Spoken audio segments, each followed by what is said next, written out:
Washington State Attorney General Bob Ferguson says tonight he is ready for a showdown after the Department of Justice filed yet another appeal to dismantle a state law meant to help sick Hanford workers. The Biden administration has just petitioned the U.S. Supreme Court to take the case. King 5 Susanna Frame has investigated the Hanford nuclear site for years. She broke the story for us today and joins us now with the latest. Susanna. Mark and Joyce, this is the third time the federal government has tried to scrap a 3-year-old state law that helps workers who get sick on the job at Hanford. And tonight, the AG vows to once again defeat the DOJ. I was shocked, truly. I remember asking my team, wait a second, they're trying to take this case to the United States Supreme Court, the Biden administration is, and they said yes. So I was totally surprised, totally caught off guard, didn't see it coming. Attorney General Bob Ferguson says he was especially blindsided by the DOJ's latest attempt to scrap the law that helps sick Hanford workers get the medical help they need. Good. Since his office already defeated the feds in court on this exact issue twice before.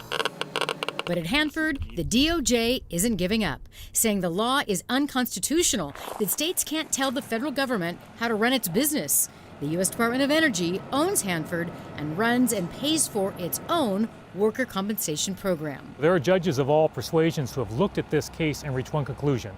The state of Washington is right, the federal government is wrong. I want to thank King 5 and Susanna Frame for keeping this in the public eye. That helps in getting this bill, so thank you very much for this work. And particularly thanks to sponsor Representative Haler. So as I sign 1723, can we give a round of applause to Larry and to this great bill?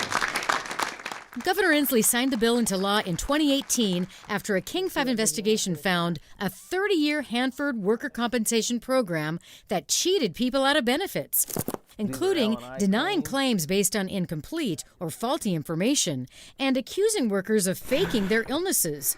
That left people without proper help with diseases such as occupational dementia, lung cancer, and respiratory problems. And they don't care.